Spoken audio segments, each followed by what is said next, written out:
મારા હંધાઈ વાલેડાઓને મારા રામ રામ. આપણે આવી ગયા પાછા આજે એક મિની વ્લોગ લઈને. પછી તો ભાઈ આવી ગયા સાઈલ ઠોહાવીને હરખી રીતની હાલવા.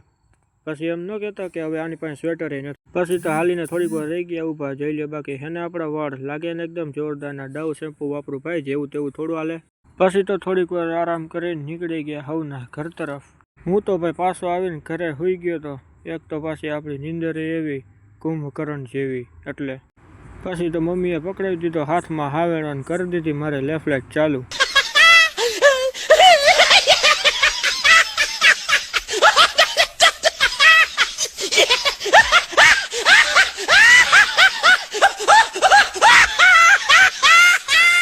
પછી તો આપણે નીકળી ગયા સીધા નાઈન ઘરની બાયણે. પછી તો મળી ગયા આપણને દીપભાઈ. તો કે હાલો મોરબી જાવું. અરે ભાઈ આને કોણ સમજાવે, આટલા પેટ્રોલમાં ગામની બાયણે માંડ નીકળશું. તોય પછી તો આવી ગયા સનાળા આ ભગડા દાદાનું મંદિર ને આપણી સનાળા ચોકડી. બીજું કાંઈ નહીં હો. અરે કહેના ક્યાં ચાહતે હો. હવે આને તો જો છોકરા રમાડવાની ઉંમરમાં ગલુડિયા રમાડે.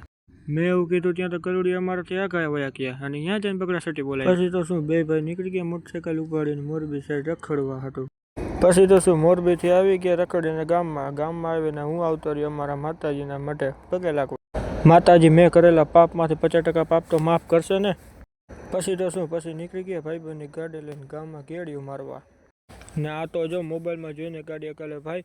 ગાડી આગળ જોઈને અકલ, તમારે તો એ છે, મારે હજી બાકી છે. પછી તો ત્રણેય ભાઈઓ આવી જ મોજ મસ્તી કરતા નીકળી ગયા પાછા ગામ તરફ બાજુ. પછી તો ઘરે આવતા હાંજ પડી ગઈ. જો તમને આજના વ્લોગમાં જરાય પણ મજા આવી હોય તો મારા વ્લોગને લાઇક શેર અને સબસ્ક્રાઈબ તો નહીં પણ ફોલો કરતા જઈજો.